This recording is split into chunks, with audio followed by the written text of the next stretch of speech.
on the left over here, we have individuals who are religious fundamentalists, religious fanatics, and this is the expression, RT-PCR, real-time PCR expression of the VMAT2 gene. Over here, we have individuals. So let me complete. So over here, we have individuals who are not particularly fundamentalist, not particularly religious, and you can see there's a much reduced expression of this particular gene, the VMAT2 gene. Another evidence that supports our hypothesis for the development of this approach. What you see here is by spreading this virus, we're going to eliminate individuals from donning on a bomb vest and going into a market and blowing up the market. So our hypothesis is that these are fanatical people, that they have overexpression of the VMAT2 gene, and that by vaccinating them against this, we'll eliminate this behavior. So we have some very, very remarkable data in this next slide. Here we have two brain scans. These are fMRIs.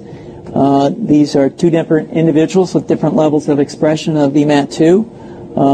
On top is an individual who's a religious fanatic, an individual, and we've repeated this numerous times, that has high levels of VMAT2. Now, this individual down here who had low levels of the VMAT2 gene, this individual would self-describe as not particularly religious. In each case, these individuals were read a religious text.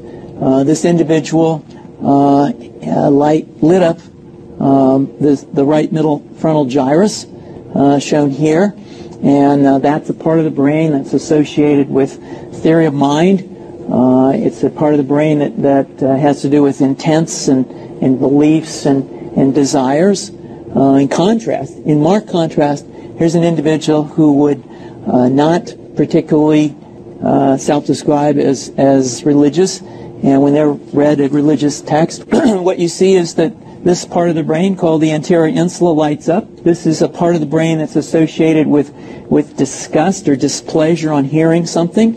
So you're suggesting I take a CT scan with me when I'm evaluating people to determine whether I put a bullet in their head? So the data that I'm presenting here supports the concept that we're proposing, and I think that we would not propose to do CT scans or fMRIs on individuals out in the hinterlands of Afghanistan. The virus would immunize against this VMAT2 gene, and that would have the effect that you see here, which is it's essentially to turn a fanatic into a normal person. And we think that will have major effects in the Middle East.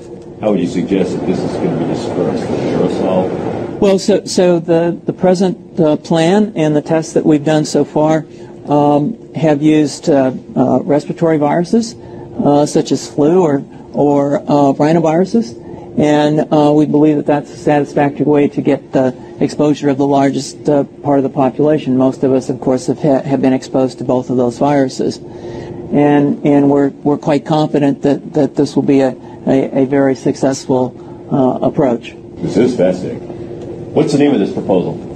Yeah, so the name of this project is FunVax, which is the vaccine for religious fundamentalism. And you have a proposal already? The proposal has just been submitted, and I think that the data that I have shown you today would support the development of this project, and we think it has great promise.